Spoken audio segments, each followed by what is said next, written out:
오늘 말씀의 제목을 따라 해보시겠습니다. 하나님은 위로자시다.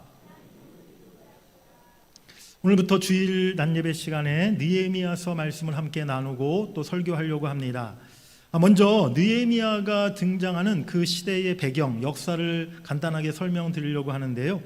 느부갓네살 왕이 다스렸던 바벨론 제국, 당시 최강대국이었던 이집트, 애국, 또 아수르 제국을 다 무너뜨리고 새로운 강대국으로 이렇게 아시아와 유럽의 패권을 잡는 그런 제국으로 급부상하게 됩니다. 그때 예레미야 선지자는 이스라엘 땅에서 이스라엘 백성들을 향해 너희가 율법을 버리고 하나님을 떠나 우상을 계속 숭배하게 되면 이 나라가 멸망당할 것이다. 그리고 너희들은 바벨론에게 침략을 당하여 그들의 포로가 될 것이다 라고 그렇게 예언하며 눈물로 호소했어요. 그러나 선지자의 말을 아무도 듣지 않았습니다. 그 예언대로 결국 유다 왕국은 주전 586년 바벨론 제국의 손에 침략을 당해 멸망을 당하고 말았죠. 그리고 그때 왕과 귀족들과 청년들과 많은 백성들이 바벨론의 포로로 끌려가게 되었습니다. 그로부터 수십 년이 지난 후 고대 근동에 새로운 또 제국이 등장하는데요. 바사 제국입니다. 우리가 세계 일반적인 역사의 이름으로서는 알려져 있는 것이 페르시아 제국, 그 페르시아 제국이 바로 성경의 이 바사 제국인데요. 이 바사 제국이 등장하면서 또 유대 백성들은 새로운 변화를 맞이하게 돼요. 바사 제국의 첫 번째 왕이었던 고레스 왕이 이스라엘 백성들의 고향 귀환을 이렇게 선언한 것입니다. 그래서 총 3번에 걸쳐서 바벨론의 포로로 끌려왔었던 이스라엘 백성들이 고향 예루살렘으로 돌아가게 돼요. 우리 표를 한번 보시겠습니다. 그런데 그 포로 귀환이 한 번에 이루어지는 것이 아니라 이제 시간을 두고 3번에 나누어져서 이제 이스라엘 백성들이 예루살렘으로 돌아오게 되는데요. 1차 귀환은 주전 537년도 바사 고레스 왕 때 이제 이스라엘의 지도자였던 수룹바벨과 예수아의 인도하에 이루어졌습니다. 이들은 예루살렘에 돌아와서 가장 먼저 무너졌던 이제 솔로몬 성전을 대신하는 두 번째 제2성전을 재건하는 그 일을 하게 돼요. 성전을 건축하다가 지쳐 포기하기도 하고 사마리아 사람들이 방해하기도 했지만 하나님의 도우심을 통해 주전 516년에 제2성전 수룹바벨 성전이라 불리우는 두 번째 성전을 그들이 건축하여 하나님 앞에 봉헌하게 됩니다. 2차 기환은 주전 458년도 아닥사스다 왕 때 학사 에스라가 중심이 되어서 이루어지는데요. 에스라는 귀환 후에 흐트러졌던 유대 공동체를 하나님 중심 신앙과 율법 회복 운동을 통해서 하나로 모으는 데 힘쓰는 일들을 하게 됩니다. 그리고 이제 마지막 3차 포로 귀환이 주전 445년도 느헤미야를 중심으로 이루어지게 되었어요. 느헤미야는 무너져 있던 예루살렘 성벽을 재건하는 대공사를 완성하게 되었고 또 그 이후에 이스라엘 공동체의 새로운 부흥과 개혁 운동을 주도하게 되었습니다. 3차 기한 때 느헤미야와 백성들이 예루살렘에 돌아왔지만 예루살렘은 여전히 황무지와 같았고 폐허와 같은 상태였습니다. 무엇보다 예루살렘을 보호해 줄 성벽이 다 무너져 있어서 백성들의 생명과 안전을 보장받을 수가 없는 그런 상황이었어요. 그때 하나님께서는 이 느헤미야를 통해서 놀라운 대역사를 이루어셨죠. 단지 공사를 시작한 지 단지 52일 만에 예루살렘 성벽을 완벽히 재건하는 기적 같은 일을 이루게 된 줄 믿습니다. 이 일은요, 단지 무너졌던 이스라엘 예루살렘 성벽만을 재건했던 것이 아니라 완전히 황폐해져 있었던 이스라엘 백성들의 내면과 신앙을 다시 재건하는 그러한 일이기도 하였어요. 그래서 느헤미야서는요, 다시 세우고 다시 일으키는데 가장 좋은 교과서와 같은 말씀이다라고 우리가 그렇게 생각할 수가 있습니다. 이번 느헤미야 강해 설교의 주제 3가지가 있는데요. 느헤미야서의 가장 핵심 단어이기도 합니다. 우리 한번 따라해 보시겠습니다. 회복, 부흥, 개혁. 우리 회복과 부흥과 개혁이 느헤미야서의 가장 중심, 핵심 키워드이기도 하고 이번 강해 설교의 또 주제가 되기도 하는데요. 우리 느헤미야서 말씀을 통해서 우리의 삶에 무너져 있었던 모든 부분들이 회복되는 은혜가 있기를 원합니다. 그리고 우리의 내면과 우리의 신앙도 다시 회복되고 다시 든든히 세워지고 우리의 교회 공동체 전체가 건강하게 다시 세워지는 그 놀라운 은혜가 있기를 간절히 바랍니다.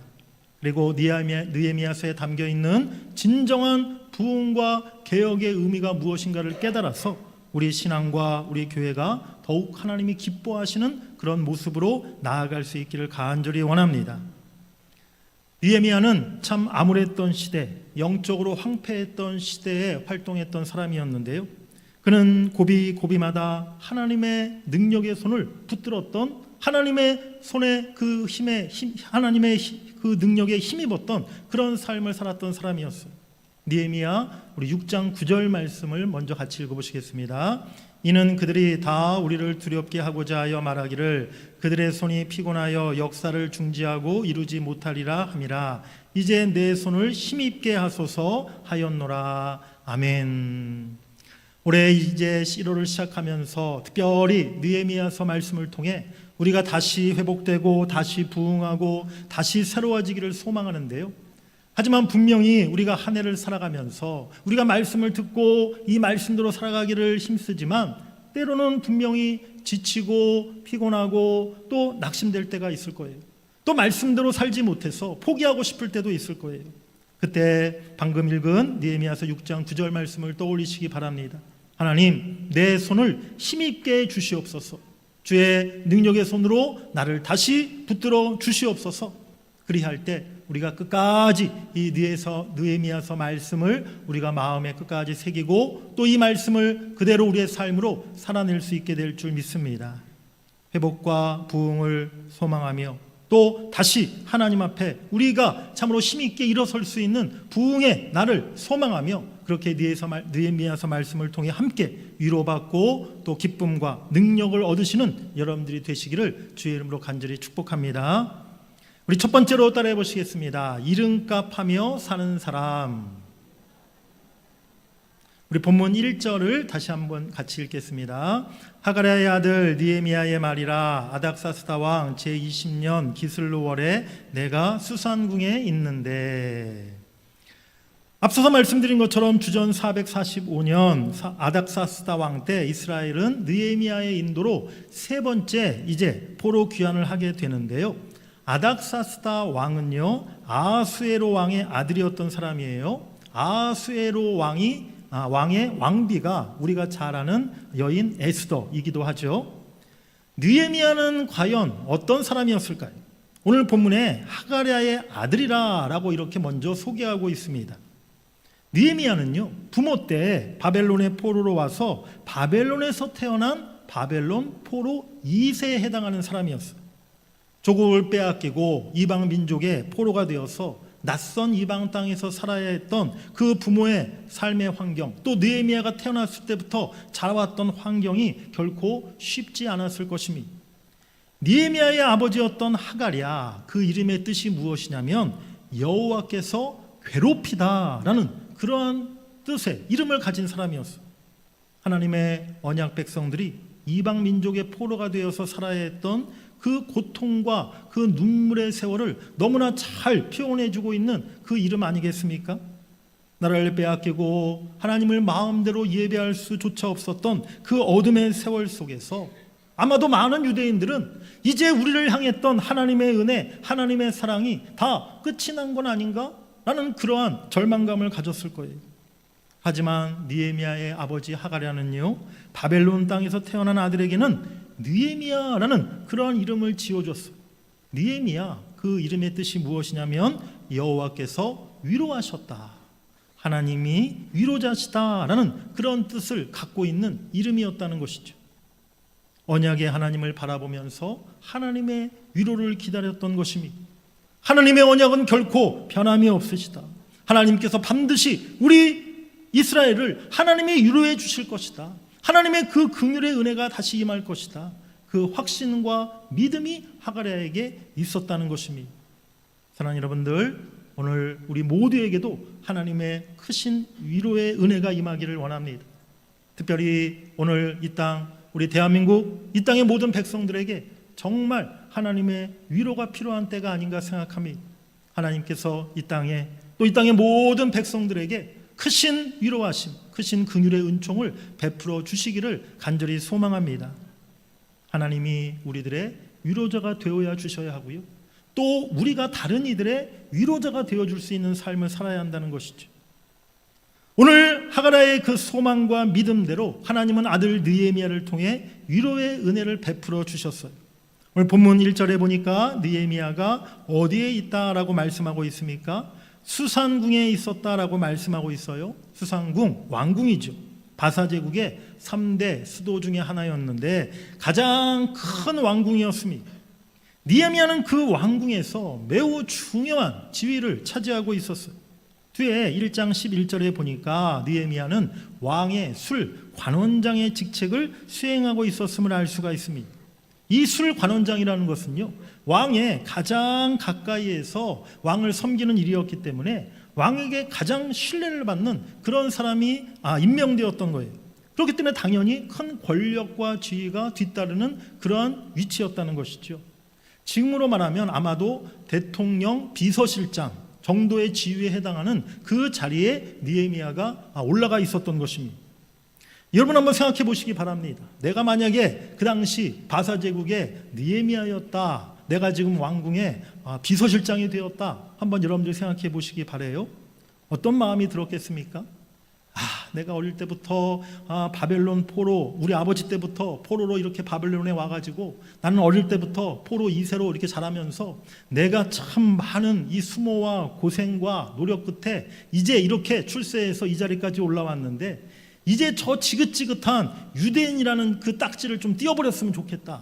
나는 이제 바벨론 시민, 이 바사제국의 시민으로서 그렇게 좀 살았으면 좋겠다. 그런 마음이 들지 않았겠습니까? 세계를 통치하는 이 바사 제국의 백성으로, 황제의 신하로 그렇게 남은 인생 부경화 누리고 편안하게 살고 싶은 마음이 왜 느헤미야에게 없었겠습니까? 그런데 느헤미야는요, 자신의 출세나 부귀영화만을 생각하지를 않았어요. 우상 문화로 죄악으로 가득했던 왕궁 생활을 좋아하기보다 하나님을 예배했던, 하나님이 임재하셨던 그 예루살렘 성을 그가 늘 사모하였다는 것입니다. 그리고 연약하기 짝이 없는, 불쌍하기 한이 없는 자신의 동포 이스라엘 백성들을 늘 그가 생각하고 있었다는 것이죠. 그것은요, 느헤미야가 가지고 있었던 자신의 이름에 대한 정체성 때문이었습니다. 느헤미야는 어릴 때부터 부모로부터 철저히 너는 유대민족 하나님의 백성이다 라는 그런 가르침을 받으며 그가 자라왔던 것이죠. 하나님의 백성이라는 이름, 하나님의 택함받은 선민이라는 그 이름이 바로 그에게 정체성이 되었던 것입니다. 또 여호와께서 위로하신다라는 그 자신의 이름의 의미를 생각하면서 조국에 대해서, 동포 유대인들에 대해서 하나님의 위로의 은혜가 임하기를 늘 간절히 소원하였던 것이죠. 성경에 보면 우리가 잘 아는 위대한 인물들의 이름들이 쭉 나오는데요, 그런데 그 이름들을 보면 그 이름의 참 뜻대로 그렇게 아름다운 삶을 살았던 그 사람들이 많았음을 알 수가 있습니다. 대표적으로 여러 우리가 아는 이름들을 생각해 보면요, 아브라함, 열방의 아버지다라는 그러한 뜻을 갖고 있는 이름이었고요, 요셉, 하나님께서 더하신다라는 뜻을 가지고 있고요, 이름에 여호수아는 여호와는 구원이시다라는 뜻이고요, 또 모세는 건져내다. 또 우리가 사도행전에 보면 7지사 중에 스데반 집사 면류관이라는 뜻의 이름을 가지고 있었어요. 한결같이 그 이름대로 정말 아름답고 존귀한 믿음의 삶을 살아갔던, 하나님 앞에 귀하게 쓰임받은 그런 인물들 아니었겠습니까? 그런데 간혹 보면 성경에 이름은 참 좋은데, 이름의 뜻은 좋은데 그 이름값을 전혀 하지 못했던 사람들도 있어요. 르호보암이라는 사람이 있는데요, 솔로몬의 아들로서 솔로몬의 다음 왕에 올랐던 사람이에요. 르호보암의 이름의 뜻, 백성을 넓어지게 한다, 번성케 한다 라는 이름의 뜻을 가지고 있었어요. 그런데 르호보암 왕 때 어떤 일이 벌어졌습니까? 유다 왕국이 북이스라엘과 남유다로 이렇게 분열되고 갈라지는 그런 슬픔과 아픔을 겪게 되었던 거죠. 르호보암 왕이 나라를 잘 다스리지 못해서. 사도행전에 보면 또 아나니아와 삽비라 부부가 나오는데요, 하나님 앞에 헌금을 드릴 때 정직하지 못하여 거짓 하나님 앞에 하나님을 속이는 그런 죄로 인하여 하나님 앞에 심판을 받았던, 죽임을 당했던 안타까운 사람들 아닙니까? 그런데 그들의 이름도 참 뜻은 좋았어요. 아나니야, 여호와는 은혜로우시다. 삽비라는 아름다운 자. 그런데 이름대로 살지 못하고 별로 은혜롭지 못하고 아름답지 못한 삶을 살고 말았죠. 우리 한번 옆에 분들과 인사 한번 하겠습니다. 우리 다 이름값을 하며 살아갑시다. 네. 우리 부모님들이 다 우리들에게 좋은 이름 지어주셨잖아요. 우리가 세상 살아가면서 참 그 이름에 부끄럽지 않은 삶을 살아갔으면 좋겠어요. 그런데 예수 믿고 구원받은 우리 모두에게는요, 공통적인 이름이 또 한 가지 있습니다. 하나님이 우리에게 주신 그런 이름이 있다는 거예요. 그 이름이 무엇입니까? 거룩한 하나님의 백성으로 구별되었다는 성도라는 이름인 것이죠. 우리 고린도전서 1장 2절 말씀 같이 읽어보시겠습니다. 고린도에 있는 하나님의 교회 곧 그리스도 예수 안에서 거룩하여지고 성도라 부르심을 받은 자들과 또 각처에서 우리의 주 곧 그들과 우리의 주 되신 예수 그리스도의 이름을 부르는 모든 자들에게 아멘. 성도라는 이름은요, 예수 그리스도 안에서 하나님의 거룩한 백성이 된 사람을 가리키는 것입니다. 성도라는 이름 안에 하나님의 놀라운 축복이 담겨 있음을 여러분들이 깨달으시길 바랍니다. 성도는요, 하나님으로부터 모든 죄의 문제를 해결받은 사람이, 죄사함 받은 사람이, 하나님의 소유된 사람이니, 성도는 하나님의 가족이고 천국의 백성인 줄 믿습니다. 우리가 부활할 때 교회에서 받은 어떤 직분을 가지고 부활하는 것이 아니라, 여러분들 아시기 바랍니다. 이제 예수님 다시 오시면 우리가 부활해서 하나님 나라 다 같이 들어가지 않습니까? 그때가 되면요, 더 이상 목사, 장로, 권사, 집사 이런 직분이 없는 거예요. 하나님 나라 천국에 가서 목사님 찾지 마세요. 네, 장로님 찾지 마시고 권사님 찾지 마세요. 천국에 가면 그런 직분이 이제 더 이상 필요가 없어요. 다 우리가 뭘로 불려집니까? 다 성도, 하나님의 성도로 우리가 그렇게 불려지고 동일한 성도로서 우리가 천국에서 주님과 함께 영원토록 살아가게 되는 것이죠. 천국 가면 다 똑같은 것입니다. 그리스도 예수를 통해 우리에게 주신 이름, 성도, 가장 존귀하고 아름다운 이름임을 여러분들이 믿으시길 바랍니다. 사랑하는 여러분들, 오늘 우리도 세상 속에서 살아가고 있지만 그 가운데 우리의 이름, 우리의 신분이 무엇인지를 우리가 잊지 말아야 한다는 거예요. 우리 크게 한번 따라해 보시겠습니다. 우리는 성도입니다. 나는 성도입니다. 아멘. 성도의 이름, 그 이름대로 우리가 죄악된 세상 속에서 늘 세상만 바라보고 세상의 쾌락과 세상 즐거움만을 좋아하는 것이 아니라 거룩한 성도의 삶을 살아가도록 내 마음과 내 생각, 내 행실을 우리가 지켜나가야 될 줄 믿습니다. 사랑하는 여러분들, 느헤미야는요, 포로로 잡혀가 이방인 땅에 살았지만 그의 이름처럼 여호와께서 위로하실 것이라는 그 은혜를 늘 소망하고 기다렸어요. 그리고 그 땅에서 거룩한 하나님의 백성으로서의 삶을 그가 살아갔던 것입니다. 우리의 남은 인생, 성도라는 이름에 부끄럽지 않은 그런 믿음의 삶을 살아갈 수 있기를 주의 이름으로 간절히 축복합니다. 우리 크게 두 번째로 따라해 보시겠습니다. 관심이 어디에 있는가? 느헤미야가 수상궁에 있었을 때 한 소식이 들려왔어요. 우리 2절 말씀은 다시 읽어보시겠습니다.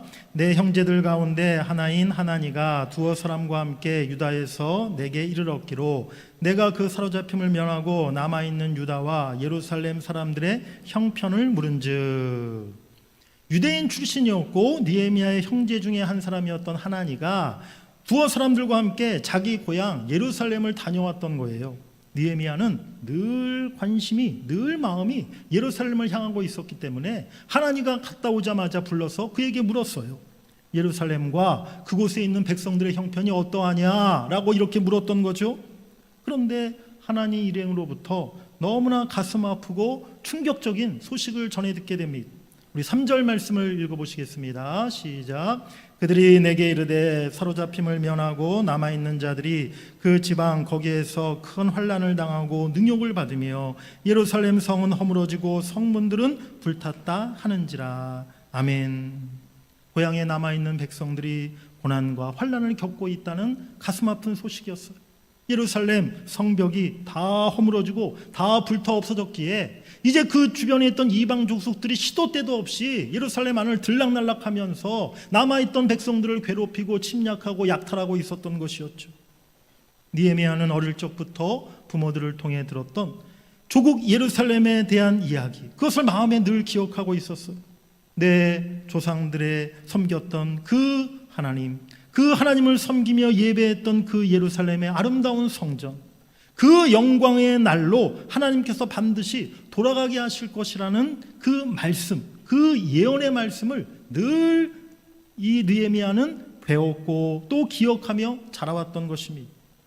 그리하여 느헤미야는요, 왕궁에서 왕의 부귀와 영화를 누리며 얼마든지 적당히 평생 안락한 삶을 살아갈 수 있는 사람이었지만 느헤미야의 마음과 관심은 왕궁에 머물지 않았어요.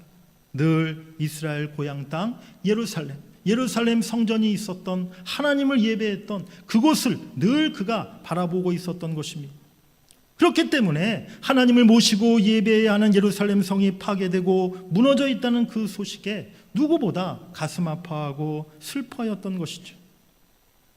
오늘 본문에서 느헤미야가 전해 들었던 예루살렘의 남은 백성들이 환난과 어려움을 당하고 예루살렘 성이 허물어지고 성문이 불탔다는 소식, 오늘 저는 이 말씀을 묵상하고 생각하면서 오늘 예루살렘의 이 모습이 어쩌면 오늘 대한민국 또 오늘 한국교회의 처한 상황을 잘 말해주고 있는 것은 아닌가, 그런 생각이 들었어요.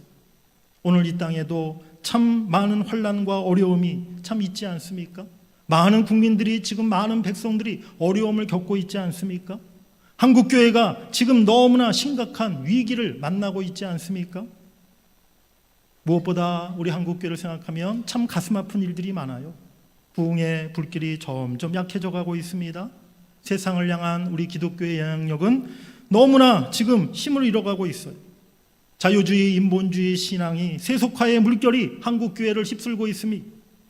소돔성에서 10명의 의인을 찾지 못했던 것처럼 오늘 우리 시대 순결한 신앙을 지키면서 믿음으로 살려고 하는 하나님의 백성들이 점점 줄어들어가고 있다는 거예요.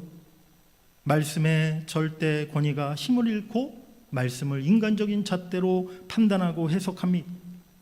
거룩한 주님의 교회가, 하나님의 은혜와 영광이 머물러 있어야 할 교회가 인간의 욕심과 세상 논리와 돈과 물질로, 거짓 교훈으로, 정치로 오염되고 변질되고 무너져가고 있는 모습을 보게 됩니다.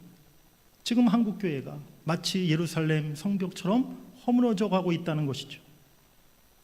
우리가 무엇을 어떻게 해야 되겠습니까? 어디서부터 우리가 다시 회복을 시작해야 되겠습니까? 먼저 우리의 마음과 관심을 다시 하나님께로 돌이켜야 될 줄 믿습니다. 교회가 오늘날 왜 이렇게 돈과 물질에 관심이 많습니까? 왜 명예와 직분과 자리에 관심이 많습니까? 왜 말씀이 아니라 세상 방식, 세상 논리를 더 따라가려고 합니까? 교회가 세상 정치, 권력에 언제부터 그렇게 관심이 많았습니까? 우리의 신앙의 근본이 되시는 하나님께 우리가 관심을 가져야 될 줄 믿습니다. 지금 하나님은 무엇을 원하시는가? 하나님은 우리에게 무엇을 바라시는가? 우리가 하나님을 위해 해야 될 것이 무엇인가를 우리가 생각해야 한다는 것이죠. 하나님께로 우리의 마음과 우리의 모든 삶과 우리의 행실을 돌이키는 것, 그것이 바로 진정한 회개라는 사실을 여러분들이 이 시간 깨달으시길 바랍니다. 오늘 우리가 살 길, 우리 한국교회가 살 길, 우리 대한민국이 다시 회복되는 길은요, 우리가 다시 하나님께로, 다시 말씀으로, 다시 복음으로 돌아가는 것임을 우리가 깨달아야 될 줄 믿습니다. 사랑하는 여러분, 사랑이라는 말의 반대말이 미움이 아니라 무관심이라는 이야기 여러분들 들어보셨죠? 그렇습니다. 사랑은요, 관심으로부터 시작되는 거예요. 주님에 대한 사랑, 교회에 대한 사랑, 그것은요, 관심에서부터 시작된다는 것을 여러분들 기억하시길 바랍니다. 우리가 우리의 마음과 사랑을 쏟는다면 어찌 교회를 위해서, 또 우리 한국교회를 위해서 우리가 기도하지 않을 수 있겠습니까? 한국교회의 현실과 미래를 생각하면서, 한국교회가 닥친 이 어려운 문제를 바라보면서, 또 대한민국 이 땅의 백성들이 겪고 있는 이 고통과 또 어려움을 생각하면서 어찌 우리가 마음 아파하며 눈물을 흘리지 않을 수 있겠습니까? 이제 우리의 기도와 눈물이 하나님의 회복과 부흥의 역사로 나타나게 될 줄 믿습니다. 사랑하는 성도 여러분들, 오늘 우리는 어디에 속한 사람입니까? 우리가 자랑스럽게 생각하는 이름이 무엇입니까? 그리고 나의 마음과 관심은 늘 어느 곳을 향해 있습니까? 사랑하는 여러분, 우리 모두가 성도의 이름, 하나님이 우리에게 주신 가장 존귀하고 영광스러운 그 이름, 그 성도의 정체성을 회복할 수 있기를 간절히 원합니다. 교회와 하나님 나라를 위해서 우리의 마음과 우리의 관심을 쏟고 기울일 수 있기를 원합니다. 그로 인해서 하나님께서 이제 우리의 위로자가 되어 주실 때 이 땅과 이 백성 위에 하나님의 놀라운 긍휼과 하나님의 도우심의 은총이 나타나게 될 줄 믿습니다. 그리고 한국교회 위에 새로운 회복과 부흥의 은총을 하나님이 베풀어 주실 줄 믿습니다. 그 은혜가 우리 모두에게, 우리 교회와 한국교회, 이 땅 조국 대한민국 위에 임할 수 있기를 주의 이름으로 간절히 축원합니다.